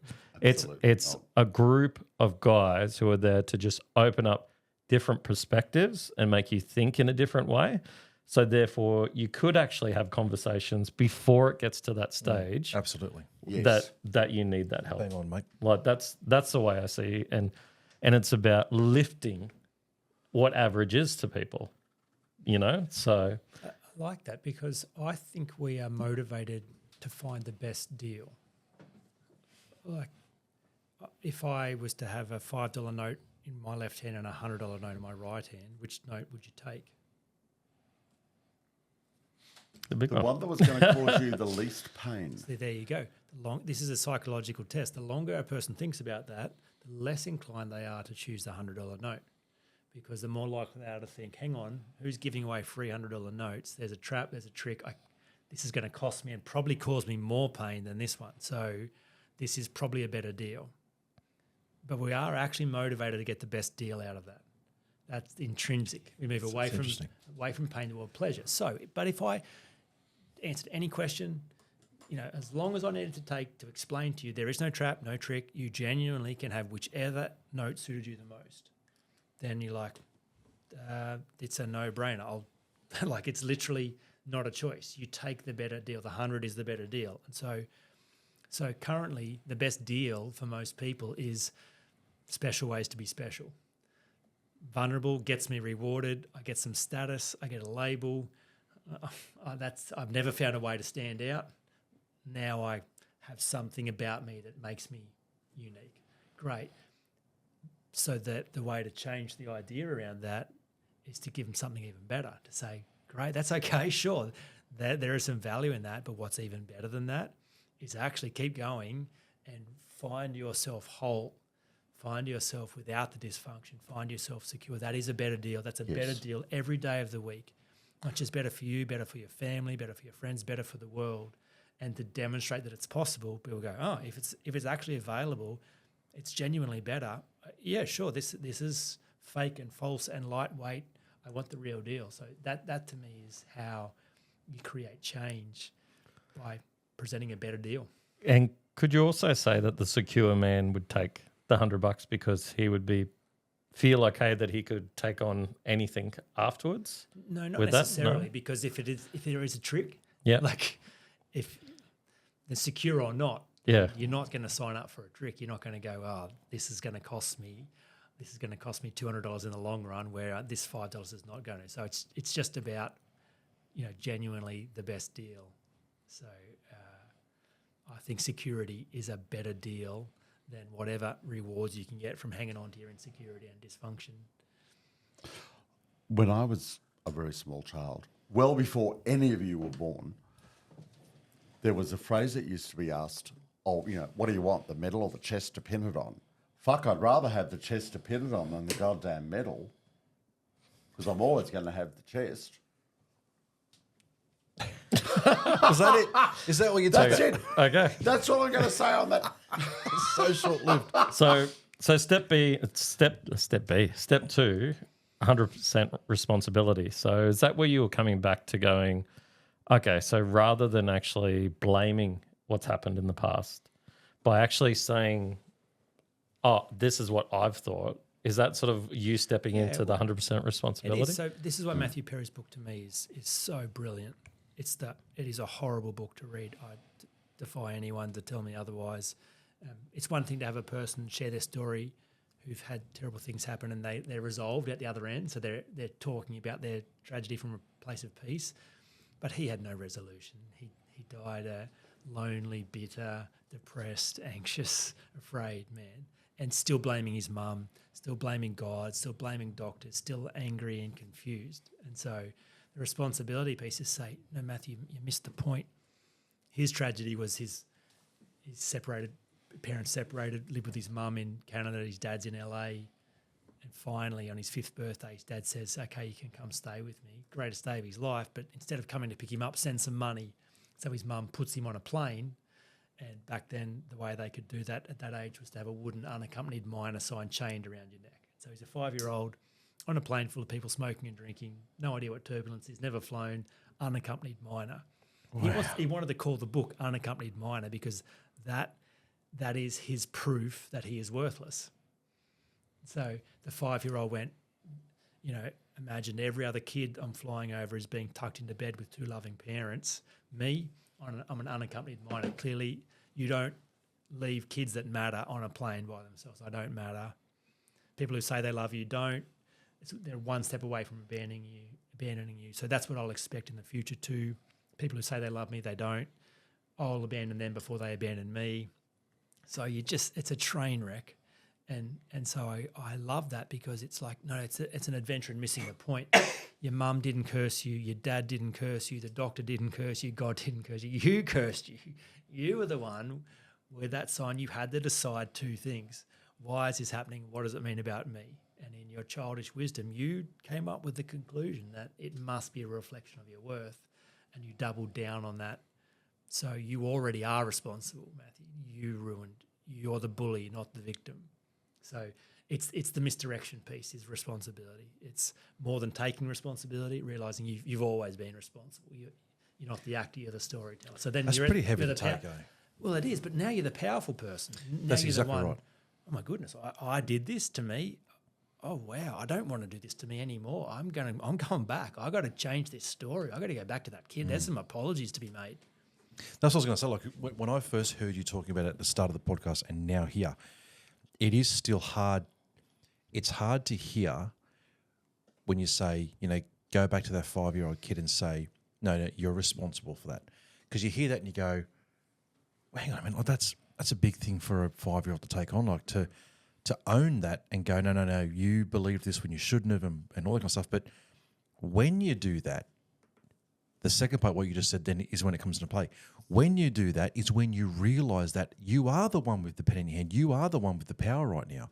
So if you can go back in say, like in Matthew Perry's case, if you can go back to that 5-year-old kid and go, no, this is actually on you. Yeah, it's hard to hear.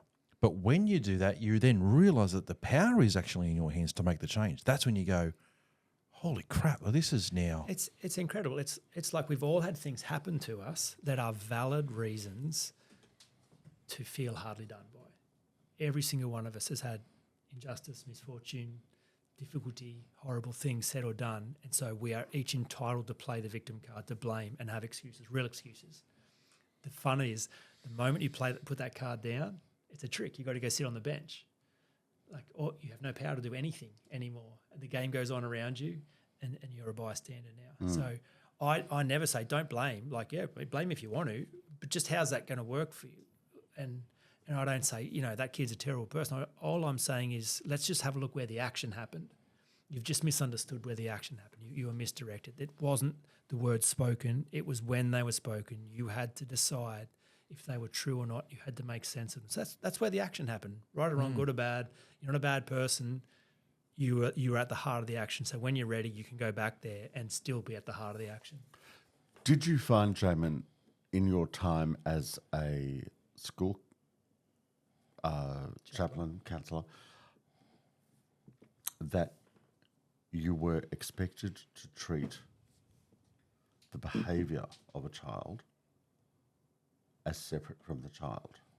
So that, let's say that a child has beaten up another kid, right? Let's say they have. You're dealing with that behaviour. You're not dealing with the fact you're a dreadful child because you've beaten somebody up, or you're a dreadful person because you've beaten somebody up. In this process, are you eventually wanting that kid, once they become a man, to look back at that time and say, yeah, I beat somebody up. That doesn't make me a bad person. That was just bad behaviour at the time, which I did when I was a kid. Absolutely. I think typically people assume behaviour is the most accurate indicator of character. I think it's a terribly poor indicator. I think all it reveals is the needs you're trying to meet and the fears you're trying to protect at the time. It doesn't justify it, but yeah, we're not our behaviour. So yeah, I definitely advocate separating behaviour from intention as part of the review, because people often get stuck in the bad behaviour when they go back to their past. Yeah, but I did do that. I did beat up that kid. I did steal that lolly. I did tell that person that. So maybe I am bad. No, you were just trying to fit in. You were trying to find certainty. You were trying to be loved. You were trying to... Doesn't justify it, but you are not your behaviour. I think that's a very important piece of the objectivity required to review. You said before people come to you for help because of how much pain they're under. When you came in, I was like, insecurities. So I would probably, I label them more like fears, worries, doubts, that sort of stuff. So it was really hard to get my head around when we sat down, sort of thing. Do people actually know what their insecurities are when they first come see you? No, they just know what their pain is. Yeah. They don't know what they're afraid of. They don't know what's going on, and they've tried to medicate and mask and manage at the level of pain. Yeah. That is the big challenge, and that's practice one. Do you know what you're running and hiding from? How about we start there? Named must your fear be? Let's be precise. Turn the light on and have a look at this thing. It's basic problem solving. What of people who are afraid of realising their own power? Well, what would be scary about that? Because that's not the deepest level. So, if somebody were to realise their own power, could they be afraid of people's reactions to that? No, never. That's not precise. If they are afraid of their own power, what they are saying is they're afraid that they will misuse power. They can't be trusted with power. Therefore, they're still describing their own fear of an inadequacy, shortcoming. It still comes back to the worst thing they think is wrong with them. disguised in all levels and layers of abstraction that you can't solve. The only one you can solve is, hang on, what's the worst thing you said about you? It's all back to there. It's like money. It's only a multiplier, isn't it? Of course. Yeah. So if you're a bad person, you'll be worse with more money, and yeah. I know we've touched on a lot about your book. Can you take us through the 7 in the book? Sure. Just I'll take us through all make it 7. as simple as possible. So practice 1 is Didn't step know into that, the like, light. didn't I'm off by heart? I didn't read. You would hope so. He's familiar with It's it. my life's work, but let me take that. Just actually what I'll do for those that are watching in the YouTube and things like that. This is the book we are talking about today. Take us through it, bud. So practice 1, as we described, is step into the light, which is you're running and hiding. Makes sense, but until you turn and face, then nothing can be done. So what are you running and hiding from is practice 1. Practice 2 is, as we described, responsibility, which is just to really break through the misdirection of where the action took place and understand what it was specifically that created insecurity in the first place, therefore positioning you as the storyteller, not the actor. Practice 3 is to stack the pain. So just because something's killing you doesn't mean you have to pay attention to that fact. This is how anyone smokes cigarettes. There's enough scientific objective data to say this is not good for you, but you don't have to pay attention to that fact. You could pay attention to the comfort it gives you or the social rewards or the escape. But if you were to do an audit of the actual cost of smoking cigarettes, you could present a very vivid, cost analysis that says this is killing you and it's costing you a fortune, it's ruining your taste buds and it's creating all kinds of cancerous growths. So it's to tell the truth. Is that what you mean by a threshold moment? Well, it is. It's if you create enough pain by telling the truth about your dilemma, you go, I can't do this anymore. This is not working. And this compounding into the future, imagine, I think I'm ready now. Imagine 10 more years of running and hiding, proving and defending, trying to make sure no one sees who I am. How's that going to play out? Hang on a minute. No, I'm in great peril. So my house is on fire. And this is the gift of pain. People who have leprosy don't feel pain. You think it'd be great not to feel pain. Turns out it's not so great not to feel pain. There's nothing to warn you of any danger. You put your hand on the fire, nothing to tell you to take your hand off the fire. So, feeling bad about yourself is supposed to feel bad. That's the point.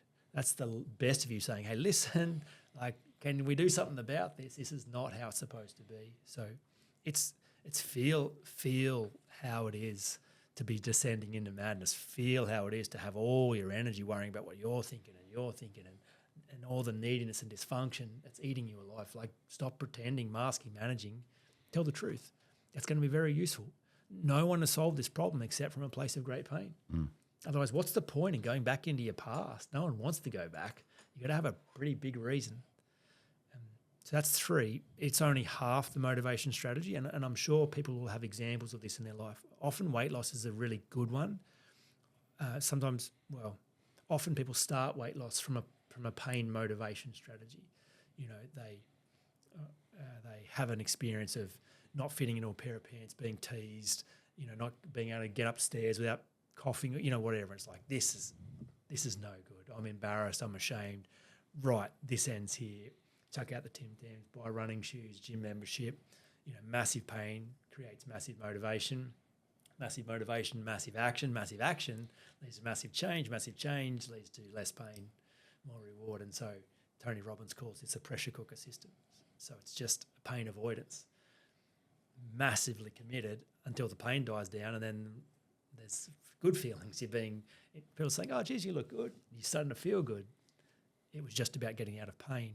So practice 4 is develop a compelling vision. So if it's the hero's journey, the hero has to have a quest.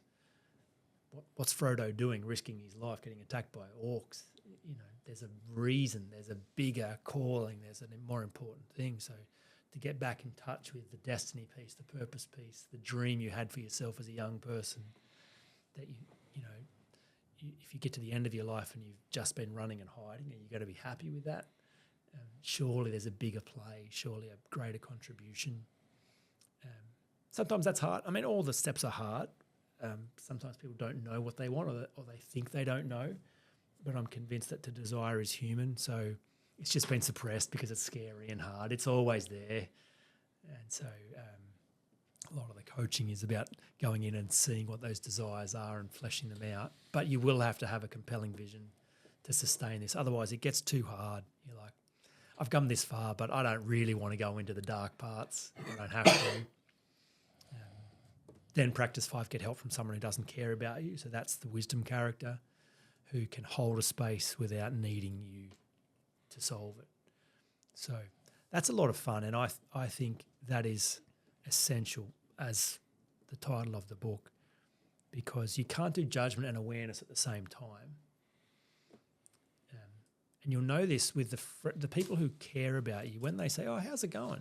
You actually do know there's a right answer and a wrong answer to that question, because you kind of know that if you really are struggling to tell the truth, you watch their face drop, you'll see you have the ability to disappoint them, to not meet their expectations, and so you're like, it's not exactly safe to tell the truth. So the only place it's safe to tell the truth is when the truth cannot implicate you. So the judgment-free space to say, I don't need anything from you. You'll tell me sad stories, I won't cry. I'll forget about your name, your kids' names, your pets' names. You'll tell me a story last week and I will have heard that many stories this week, I won't remember it. I'm not the one coming to rescue you. I know the way. It's very predictable. I'll give you everything I've got to go there, but you've got to want it. This is not about me wanting it for you. This is you wanting it. You are the hero in this story. And so that's very important, because until a person realises no one's coming to save them, then they're always still playing that victim card and always exacerbating the weakness they perceive to be true anyway, looking for someone smarter or stronger to come help them.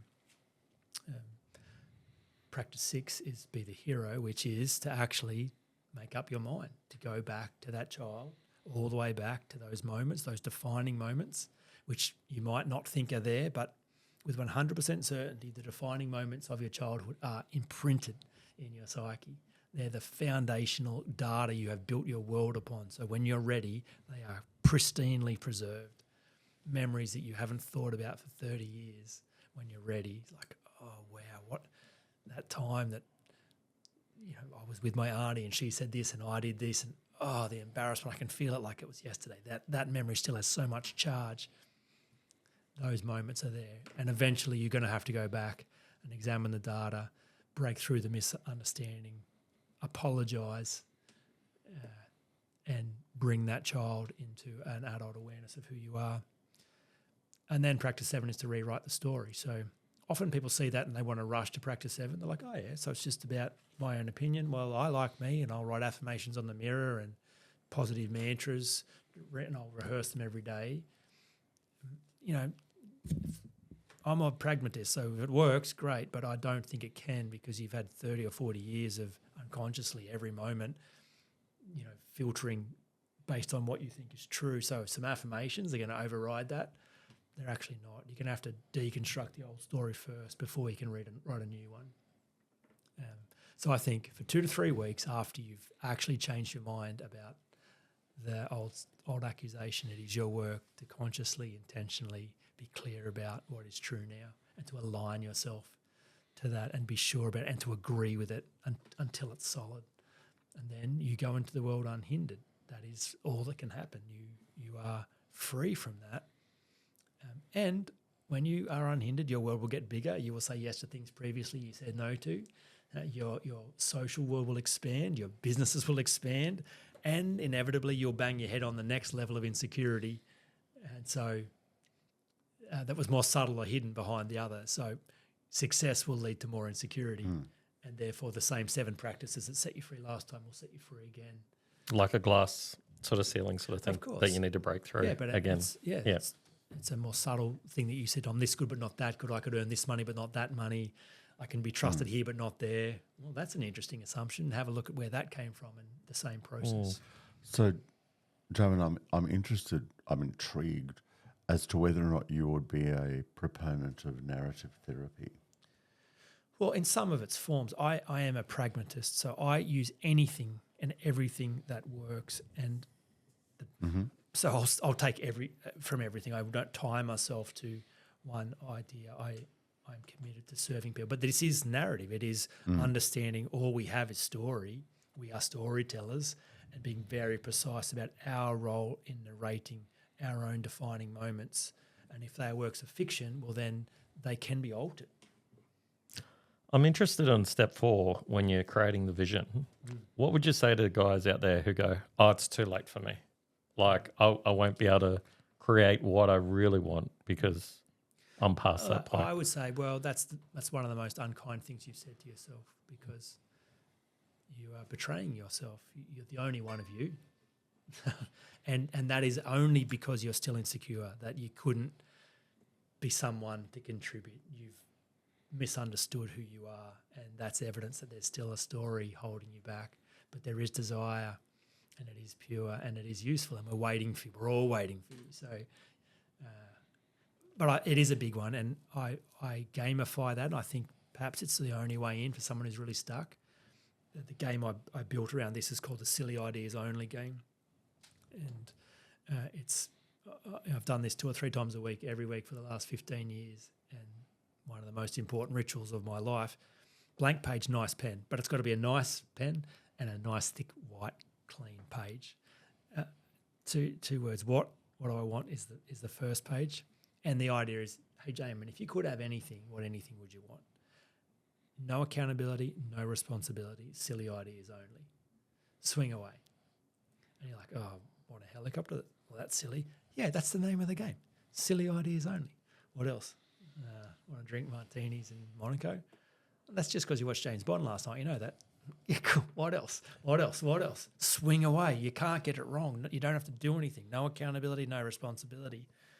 But the real fun of this game is you will not be able to tell the difference between your most honest ideas and your silliest ideas the first time you record them. And so you will have given your heart an avenue to speak. So when I look back at the last 15 years of my life, the things I am most proud of, excited about, grateful for, every one of them started as a silly idea only. And I would never have been here had I not opened the box and heard myself say something that was impractical, impossible, unrealistic, but true. So once it's out of the box, it's hard to put it back. And so I just noticed that as you keep playing this game, these same things keep popping up, and you can't pretend you haven't heard yourself say, there's something about this thing that seems real. So it's always there, and it's a fun thing to start tapping back into a box that you've put the lid on firmly for a long time. But yeah, it's never too late. Mm. And your wisdom character, finding the wisdom character, who would that be? Is that like a coach? I like the coaching frame of all the therapy models. I think it's the cleanest when it's done properly, because it's results focused. I typically, if I'm in a deep dive with someone around this, there's a 6-month window that must end after 6 months. So we're not talking about endless years of therapy banging on about the same thing. It's all about a very precise result, which is coaching. I'm getting you something that you desire from my world. So I'll be wholehearted around serving you. So I think eventually you will need a conversation with someone who's outside of your world. Very hard to get the objectivity you require in your own head all the time. So someone who can hold a clean space, who's not going to get invested, and preferably someone who knows the way. And is this also somewhere, so coach is what came into my mind straight away, but also would this also align with, say, in the business world, with people gaining mentors and whatnot? Yes, so mentors is not as clean. Yep. If I coach you, you're not coming me to be like me, you're coming to be like you. I'm serving you to get what you want. Yep. If you say, Jaemin, can you mentor me? I'm saying, right, going to have to do it like I did. So do what you're told. Mentoring is you want my results? Sorry, do it my way. So you're trying to model me in a mentoring. So very effective and a very high level of trust and a very effective way of fast-tracking results, but not as clean.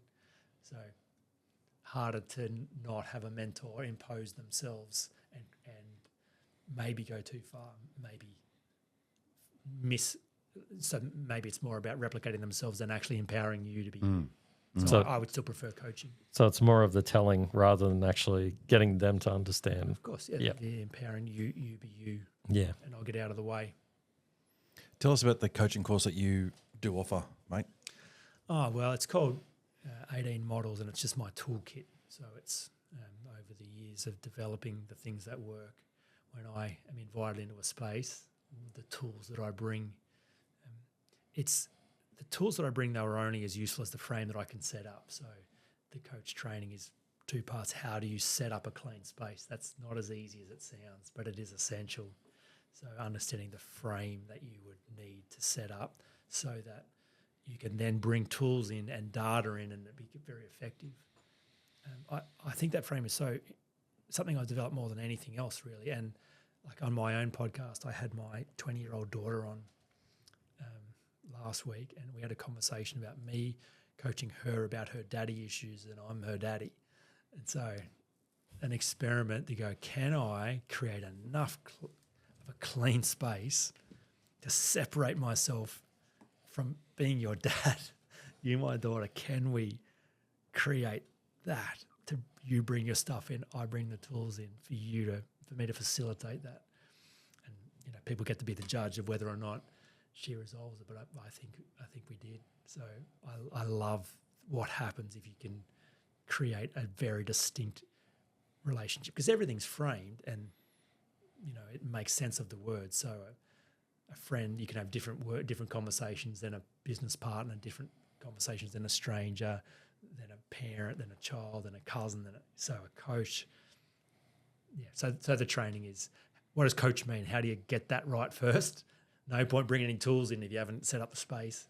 And then once you set up the space, how do you bring the tools in? And then ultimately, my ability to be useful to people comes out of the overflow of my own journey. So now you've learnt the tools academically, can you embody them? So it is really a personal development experience. You're going to have to go first. You're going to have to experience this if you're ever going to be useful to someone else, which I don't think is required in most of the therapy spaces, if I'm honest. I think you can go and study psychology, get a certificate on the wall that says, I am a registered psychologist, have someone come to you with their issues, and you do not have at any point had to deal with any of your issues to be qualified and endorsed to handle someone else's, which I think is a disaster. That was my issue with business coaching. There were so many business coaches out there who would never run a business. And I was like, how can you do that? You've done a 2-year course or whatever, and now you know how to run a business. Yeah. But yeah. I'm a life coach, and I stopped using that term for probably 3 years because it's a dirty word. If you go to a business networking meeting, you're sat down the end with the Amway guys, and there's a great deal of suspicion about life coaches because there's no barrier to entry. Yeah. You could do an online course, pay $30 for a certificate. I'm a coach. But I actually think it's incredible because the market will tell you if you can be a coach based on, do you have any substance under pressure? Do you have anything real? Can you back up any of this? And if you can't, you get spat out the back very quickly. So I think it's very hard to survive as a life coach. You get found out pretty quick if you're not smoking what you're selling. So I think, it is what I do. Dirty word or not, I coach people around their life, and I can offer certainty because I'm willing to go first and over the long period. So I think that presents a really unique opportunity for people and no one really cares how I know what I know, to be honest. They just want to know that I know it. And that it works. And that it works. That's all. And that's the coaching frame. It's all about their results. Who cares the journey I've been on to get there, just as long as I've gone on the journey and I've got it. I think you've actually just brought a lot of clarity to what a life coach is to a lot of people that would be listening, because I think a lot of people would get life coach confused with what you just about mental. I think if people think, bloody what, not going to use a life coach, what, that's going to tell me how to do what they did, whereas in reality that's what a mentor would be. Whereas a coach dives into their life and goes, no, I'm here to coach you in your life. I'm going to pick apart your life and show you where you can apply these things to you be the best you. Absolutely. I think that's what a lot of clarity. With your coaching courses that you offer, are they 6 months, 12 months? What are they? How can someone do it? To do the coach training or the coaching? Oh, to be coached. If someone wanted to reach out and use you as their life coach, what's on offer? So I have an online short course. That's the cheapest and the easiest way people to be coached by me. And to be honest, it doesn't work. It's Good sales pitch there, mate. well, it's on there because people tell me they can't afford to have someone real in their world and they don't have the time and they want to do it themselves. And so like, well, don't let me tell you can't. Here you go. Let me put some video content. Let me step you through it. So I'm explaining it. Go nuts. And they come back having, spend a little bit of money and they're like, I got stuck in my own head. Like, yeah, I think you do need help at some point. A real person who's going to have a real conversation. I get business coaches tell me I should do group coaching. I've never seen it work. Like I've never seen anyone actually be fully vulnerable and honest in the context of a group. You don't want to air your dirtiest laundry and you don't actually want to hear anyone else's. So I think I offer one-on-one for people in the business space. I think the pressure and the complexity of their world requires a bit more of a comprehensive approach. So there's a 6-month unhindered experience that I take people through. Sometimes people are just in an employment situation. They couldn't envisage that amount of time or money and they don't have the need for that. So I do a 6-week one-on-one process or a 6-month one-on-one process. That's the only 2 things, and it's one-on-one. So I have a limited number of people, but I haven't found anything that works other than that. Awesome, mate. Well, we really appreciate you jumping on the podcast with us today, buddy. Thank you. It's been lovely conversations. I very much appreciate the chance to talk about a difficult subject. Thank you for you've been gracious hosts. You've enabled me a lot of time and airspace to talk about something that I have worked on. So you've given me a great gift. Thank you. No, mate, we really appreciate it. And guys, for listening, you can reach out to Jaemin at www.jaeminfrazer.com.au. Is it? No, just .com. .com. The only challenge is can you spell it? If you can spell it, you can find me. If you can't spell it. And I've got I was worried how to say it. It is with a Z, actually, isn't it? It's Frazer. But my parents gave me the gift of a unique name. I am the only Jaemin Frazer in the world, as far as I can tell. So if you can spell it, then you will actually find me. And I'm easy to find. Well, what we are going to do, we're going to put the links on our website so you can get in contact with Jaemin himself through his website and everything like that. But also links to his books because, like I said, I've read the 1 Minute Coach back to front already, and it now sits in our front room. And every time I'm sitting down waiting for Lisa to get ready, which is quite often to get in the car, I'll sit down and I'll grab it and I'll read through 37 of them because that's how long she takes now. I'll read through 1 or 2 while I'm sitting there. I absolutely truly love that book, and Lisa bought it for me because I asked for it. But also this other one, I want to get right in this, mate. I appreciate this gift. But guys, please jump on our website. They're on Audible as well, so. Oh, okay, so you can actually... Yeah, great. Yeah. Fantastic, mate. Well, look, I got so much out of it today. I'm sure you guys got so much out of it too. Really appreciate it, buddy. Thanks for that. So, guys, we'll end it there. Like we say every week, get along to your local AJ's group this week. Hit us up on the website or all of our socials and find out where we are, what times we're there. And get along. We will see you there. Guys, thanks for joining us. Really, really appreciate it. Thanks very much. Thanks, guys. Guys, enjoy the rest of your week.